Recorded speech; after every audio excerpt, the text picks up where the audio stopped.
Guess what I'm leaving behind for my granddaughters? And no, it's not money. It's not a fortune. Sorry. I need to drink a coffee. Sharon Horne-Ellstrom here. Welcome to day 206 of our Supersize Your Business Annual Challenge. It's the first year we've done an annual challenge. And again, I'm not leaving my granddaughters a fortune, although I still might. I'm leaving them something that outlasts money. And if you're building a business, I contend that you should do it too. I started looking at and thinking about my legacy actually 16 years ago now. Seems like a really long time. But I had a sudden cardiac arrest and was one of those, the few, very minor percentage of people to survive that. And after I came out of the medically induced coma and the freezing, I'll tell you what, I couldn't eat ice for like a decade. I realized that what I was doing wasn't working. Well, okay, big wake up call, right? I was running through my life. I was, at that point, I wasn't working in corporate America anymore, but I was running an Italian food manufacturing business and doing other things on the side. My kids were young and not super young. I guess my son was 18 and my daughter was 15, 16. So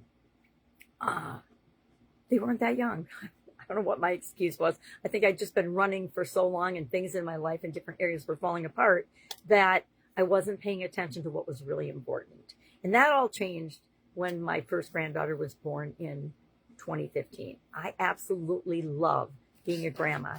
And I was lucky enough, again, to be able to have her spend her first couple of years with me exclusively Monday through Friday while her parents worked. And I was still running my Italian food business. So guess what she learned? She learned and came with me to the Italian food business. Now, at that point, I had already simplified it a lot. So it wasn't the frenzy of activity, and it was actually fun to bring her and have her at work. Our USDA inspector loved her, which was amazing. So I grabbed these and I picked these up even, it was after I'd had my first granddaughter, but I realized as I was planning today's topic, I haven't written a word in either one of these. I have not put anything in this little amazing journal style book that's actually blank. My excuse was I don't like the pre-formatted things, and so I never did this one. I like it. I like the idea of sending a letter to your granddaughter every month or something, but I never did it, partly because of the relationship with her mother, but also because of I didn't like that, oh, fill out this letter in this format, because I know millions of other people are doing the same thing. And you know me, I got to reinvent the wheel and be totally different. So, but this idea of what we do matters, and people are always watching, especially those people in our family and those closest to us. And we want to make sure that they're getting the values and the positive things from our business, not the negative ones. So not the, like, you're always too busy. I will never forget about a year ago now, my little granddaughters who were 2 and 4 at the time said, Grandma, you always working. And I thought, oh my God, that's not what I want. It's what I did with my kids. I was so busy running through my life that, and I was working in corporate America and had businesses on the side when my kids were really little and in these formative years. And I'm like, I don't want to repeat that mistake. I think they both definitely inherited my propensity for hard work and doing a lot of things and committing a lot. But I think nowadays the world is so different. I think it takes a bigger toll on you emotionally and spiritually than it did when I was running through my life, right? At least that's what I tell myself. So today we want to think about a couple of things. Number one, money gets spent, but values get passed on from this generation to the next. I'm really proud that we've broken generational patterns in several areas of our life, because we inherit all the crap that our previous generations actually experienced. And sometimes that drives us forward and motivates us. Other times it becomes an excuse and it holds us back.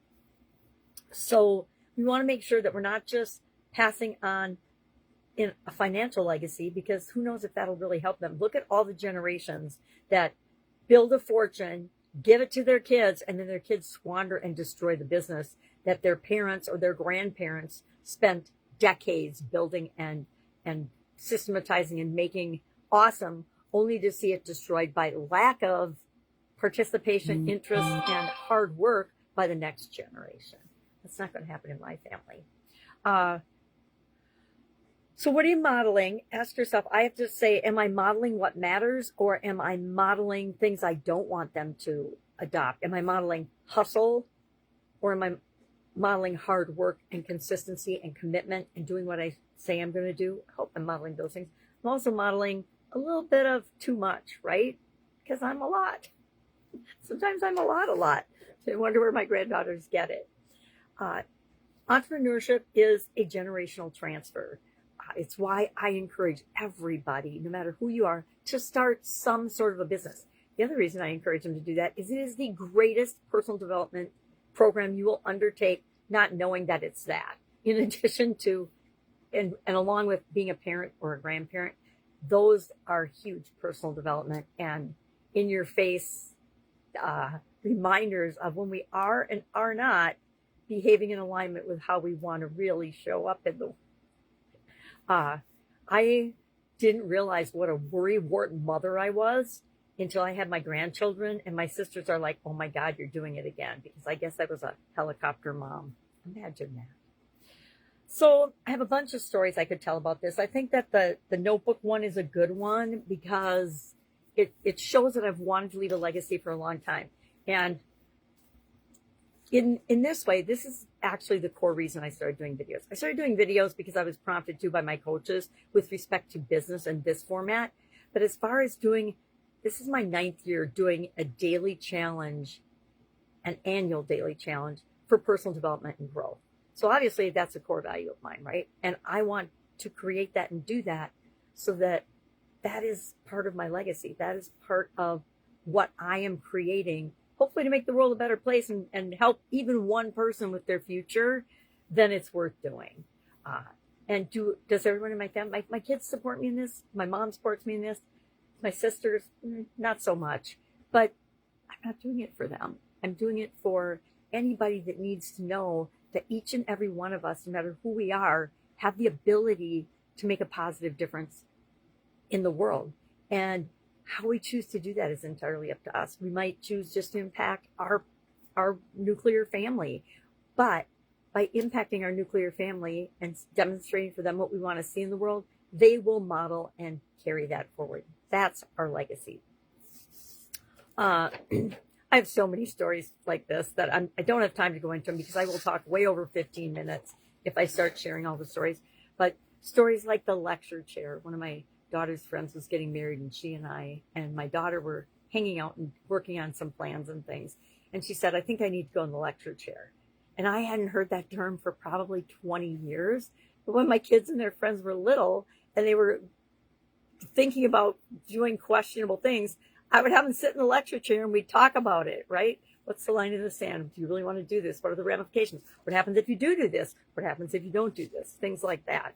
And it was just a really fun and humbling reminder to realize that we do have an impact, a positive impact on people. We just don't always know about it. That one went full circle and I actually had the opportunity to know about it.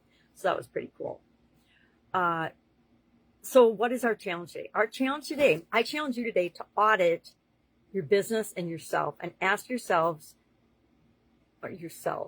if you are modeling what you want to model, is your business making the world a better place? Is it contributing in a positive way to anything, your community, your customers? I would hope. If it's not contributing to your customers, I'm surprised you have any customers. And ask yourself those questions and say, okay, well, if we keep going in this direction at this pace, what kind of a legacy are an example? This is all about setting an example. How often do I talk about that? A lot. Because people are watching, even if we don't know they're watching. You might make a video like I do and get 3 views on it. Or I remember I made a lot of videos I don't think got any views. It's part of why I stopped looking at those metrics, because those are vanity metrics. They're not an indicator of if we're really making a difference or not. What people tell us and what we hear and what we get for feedback is the real information and clues as to whether what we're doing with the intent we're doing it is getting the impact and the effect that we want or not. So I also want to make sure we cover the E, the execute in our super framework today. Super simple. Got to take action on the plan you came up with yesterday, right? So we're going to pick the first step, the one step we can do right now today, and we're going to take that step. We're going to take and execute on that plan. If you need help with this, if you're struggling, if you don't know what to do, I want you to reach out and ask. Saturday in my neck of the woods, so I have time that I can help you. You just have to ask. So 2 action items today. 1, take a look at your company, which means taking a look at yourself and ask yourself, am I contributing to my legacy or just throwing money at stuff? Or am I doing nothing? Because that's contributing to our legacy too. And what kind of an example am I setting for my grandchildren or future generations? You might not have any grandkids yet. Most people are younger than me. So that and execute. 1 action step you're going to take to fill the gap between where you are and where you want to be with respect to the area of contribution that you set a goal in for the end of this year. All right. Any questions? Hit me up and ask. Otherwise, have an awesome day. And I'll, of course, be with you tomorrow.